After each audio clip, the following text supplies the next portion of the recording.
কি শীত, কি গ্রীষ্ম, কি বর্ষা, ঘুরতে গেলে মন ভালো থাকবে, এটাই আমাদের ভরসা। আর এই মন ভালো করতেই বেরিয়ে পড়েছিলাম নতুন একটি জায়গার সন্ধানে। আগে চলুন আপনাদের জায়গাটা দেখা।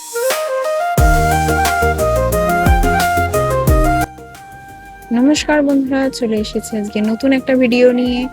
আজকে পয়লা বৈশাখ, শুভ নববর্ষ সকলকে। আমাদের চ্যানেলের পক্ষ থেকে সবাইকে জানাই নতুন বছরের শুভেচ্ছা ও অভিনন্দন।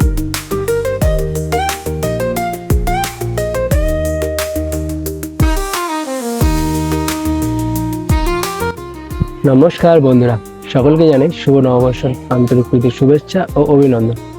আজকে নতুন বর্ষ শুরু হয়ে গেছে বাংলার, আর এই নতুন বর্ষরে চলে এসেছে একটি নতুন জায়গার সন্ধানে। জায়গাটি কোথায় সেটা চলুন আগে আপনাদের দেখাই।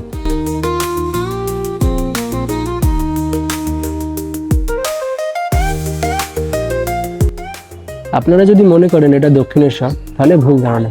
এটা দক্ষিণেশ্বর নয়, বাট এটা দ্বিতীয় দক্ষিণেশ্বর বলা চলে, যেটি ব্যারাকপুর অঞ্চলে টিটাগড়ে অবস্থিত। এই মন্দিরটায় কীভাবে আসবেন সেটা আপনাদের বলি। এই মন্দিরটা যেহেতু টিটাগড়ে অবস্থিত, তাই আপনারা ট্রেনে করে টিটাগড় আসতে পারেন অথবা ব্যারাকপুরে আসতে পারেন। আমি টিটাগড়ে ডাইরেক্ট এসেছি এবং টিটাগড় থেকে মন্দিরটা মিনিমাম 1 কিলোমিটারের মতো হাঁটা পথ। যদি আপনারা চান হেঁটে আসতে পারেন, বা টোটো আসছে টোটো করেও আসতে পারেন। হেঁটে আসাটা আমি প্রেফার করবো, কারণ হাঁটতে বেশ ভালো লাগবে বিকেলে। এবার আসুন এই মন্দিরটি সম্পর্কে আলোচনা করি। এই মন্দিরটি অন্নপূর্ণা মন্দির নামে পরিচিত।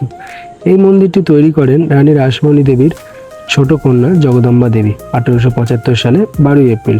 আর এই মন্দিরটি যেহেতু দক্ষিণেশ্বরের আদলে তৈরি, তো এটিকে দ্বিতীয় দক্ষিণেশ্বরও বলা হয়ে থাকে।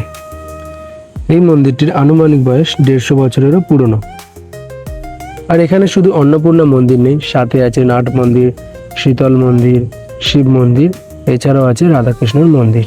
এই অন্নপূর্ণা মন্দিরে ভক্তদের ভোগ খাওয়ানোরও ব্যবস্থা আছে, যার দাম 120 টাকা করে। আর এটি সেখানে গিয়ে টিকিট কেটে নিতে হয়। তাছাড়াও আগের দিনও কাটা যায়। ওখানে ফোন নাম্বার আছে, ফোন নাম্বারে ফোন করে আগের দিনে বুক করা যায়। আর সাধারণত সকালে গেলেও আপনারা বুক করতে পারবেন। আপনাদের বলি, এই মন্দিরে কখন আসবেন। মন্দির ভোর 6টা থেকে দুপুর 1টা অবধি খোলা, আর বিকেল 4টে থেকে সন্ধ্যা 8টা অবধি খোলা। তাই এর মধ্যেই আসবেন, ভালো হবে। বিশেষ করে বিকেলে আসবেন, ওয়েদারটা ভালো পাবেন, কারণ গরমকাল চলছে তো সেই জন্য।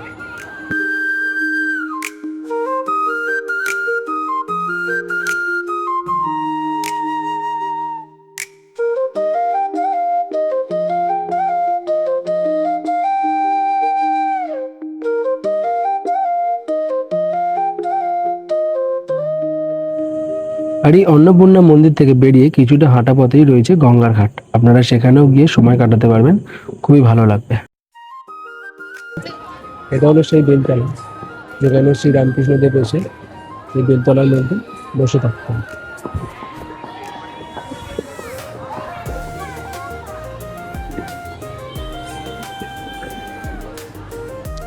আমার পিছনে যে অন্নপূর্ণা মন্দিরটি দেখতে পাচ্ছেন, এটি রামকৃষ্ণদেব 1875 সালে 12 এপ্রিল ভক্তদের জন্য উন্মুক্ত করে দিয়েছিলেন। আর এই মন্দিরের আশেপাশে আরও অন্যান্য মন্দিরও আছে, সেগুলো তো আপনাদের দেখাচ্ছি, আরও দেখাবো। আর এই মন্দিরের আশেপাশে আরও শিব মন্দির আছে। দক্ষিণেশ্বরে 12টা আছে, এখানে 6টা। আর সবকটা মন্দিরে আলাদা আলাদা নাম আছে, তো চলুন সেগুলো দেখাই।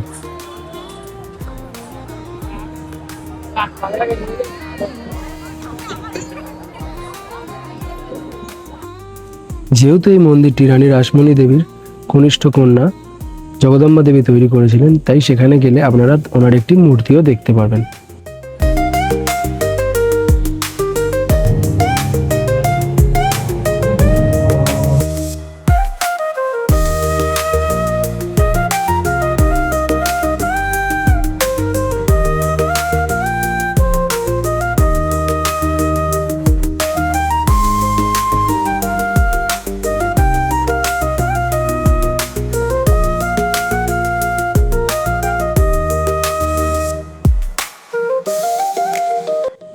এই ছিল মন্দির নিয়ে ছোটখাটো তথ্য। ভিডিওটি কেমন লাগছে জানাবেন, আর সাবস্ক্রাইব করবেন।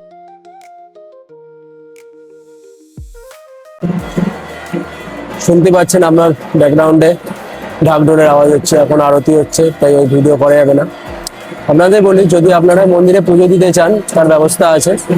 মন্দিরের বাইরে ডালা বিক্রি হচ্ছে, আপনারা চাইলে কিনে পুজো দিতে পারেন। হ্যাঁ, মন্দিরে জুতো রাখার সেরকম সুব্যবস্থা নেই, বাইরে জুতো খুলে আসতে হচ্ছে, তাই মন্দিরের বাইরে জুতো খুলে অবশ্যই আসবেন। আর ছবি তোলার জন্য পারফেক্ট জায়গা। এখানে সবাই ছবি ভিডিও সব করছে এবং আমি নিজেও করছি। খুব ভালো জায়গা, আসুন ঘুরে যান, ভালো লাগবে।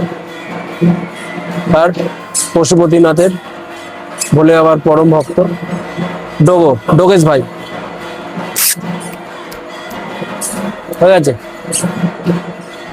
মন্দির প্রাঙ্গণে এসে যদি জল চেষ্টা করে চিন্তা করবেন না, এখানে জলের ব্যবস্থা করা হয়েছে।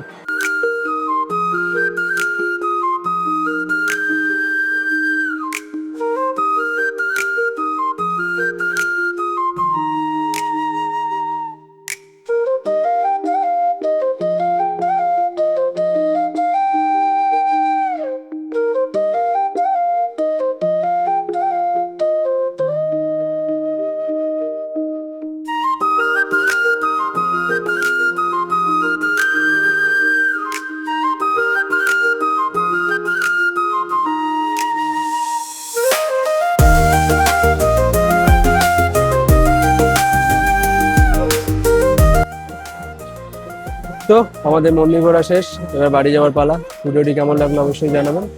আর যদি কোনো ভুল ত্রুটি হয় তো ক্ষমা।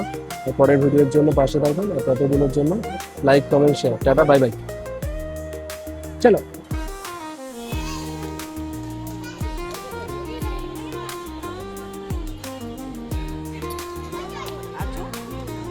আর নববর্ষের শুরুতে এই ছিল আমাদের নিবেদন। ভিডিওটি কেমন লাগছে অবশ্যই জানাবেন, কমেন্ট করে সাবস্ক্রাইব করবেন, পাশে থাকবেন, সঙ্গে থাকবেন। আর নতুন নতুন এরকম ভিডিও নিয়ে আসবো। ততদিনের জন্য বাই বাই।